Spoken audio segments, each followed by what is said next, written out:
Hello, welcome back to my channel. It's me, Maggie. Today we're going to be comparing the e.l.f. Liquid Putty Poreless Primer to the OG Putty Poreless Primer. This is the liquid version. It's obviously liquid compared to the thick creaminess of the other one. It grips your makeup for long-lasting wear, creates a smooth, poreless looking finish, and then is infused with hydrating squalene, just like the other one. As you can tell, it kind of gives a nice pore-filled-in matte vibe.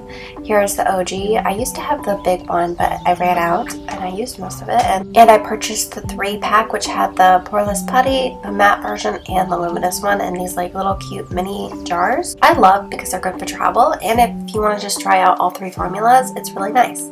Here's my skin before, all up and close. You can see all my pores, lines, all that kind of stuff, just so you can really see the status of my skin. The only thing I had on it was some vitamin C moisturizer.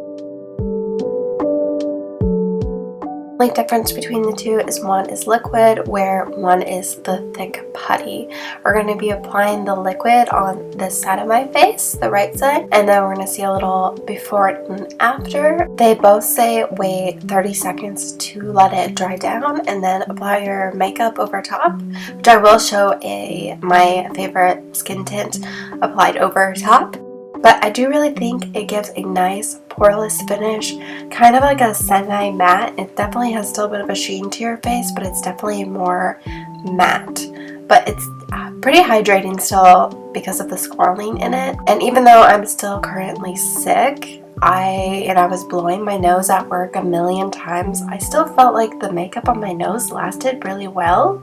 So I feel like the primer does do what it says. It really grips to your face. Obviously you can still see some of the pores on my face, but I mean that's inedible. I do have some other primers which I will list below that I think are a little bit more pore filling. Maybe it's because they have a bit of a tint to it, but this still is a really great formula. Now we're going to go in with the original OG Putty Primer.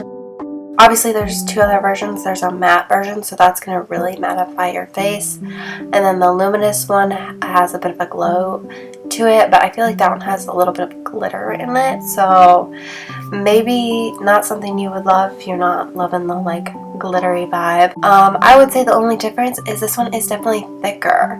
The formula still feels pretty much similar, just thicker, not as liquidy. And I do think this one, because it is a thicker formula, did blur a little bit more than the liquid version.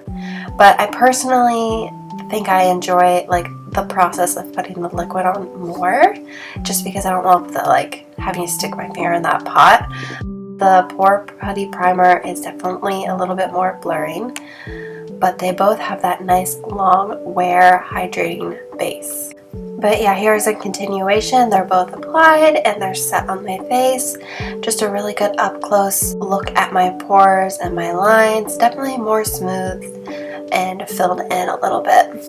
I did go in with my favorite skin tint from Beauty Blender, and I applied that over top just because I know how this formula wears, so I wanted to see how it looked over top.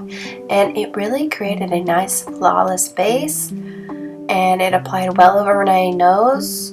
When I applied the skin top over where the primer is, sometimes that can react weird to my nose. It just doesn't adhere, but in this case it works very well. Still added a nice flawless smooth base, but still kind of kept that glow from the primer that it sort of has. It's very like, I would say semi-matte, but also like I said, it still has a bit of a dew to it where it keeps looking like your skin. And like I said, I've been sick, so when I blow to my nose a lot, I felt like the makeup really didn't come off, which is kind of unusual. So I feel like the primer really does grip to your face, and there it is applied over top the primer, and I think it looks pretty good. And there's a little before and after. The left is before and the right is after, and you can definitely see the perfecting that it did. I hope this was helpful for you if you wanted to pick it up, or if you already had the OG one. Don't forget to like, subscribe, and comment below. Bye!